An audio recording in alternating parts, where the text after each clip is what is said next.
High. সকালটা শুরু করেছিলাম এই গাছের সুন্দর ফুলগুলো দিয়ে, যেগুলো আমার রোজের দেখতে ভীষণ ভালো লাগে। এরপর স্নান সেরে হালকা একটু স্কিন কেয়ার করে নিয়েছিলাম। বাই দ্য ওয়ে, আমার ফেসের অবস্থা এখন ভীষণ খারাপ। এরপর দেখলাম আমার গাছটাতে একটা পিস লিলি ফুলও এসে গেছে, যেটা দেখতে ভীষণ ভালো লাগছিল।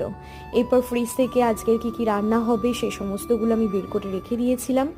এরপর হালকা একটু ছানা কাটিয়ে নিয়েছিলাম, যেটা আমি বেলার দিক করে খেয়ে থাকি।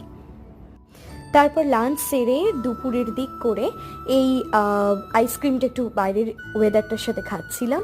সন্ধ্যের দিকে একটু পার্কে হাঁটাহাঁটি করতে চলে গিয়েছিলাম।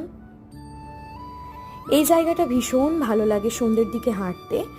এখানে অনেক গাছ আছে আর এমনিতেও ঠান্ডা হাওয়াই দেয়।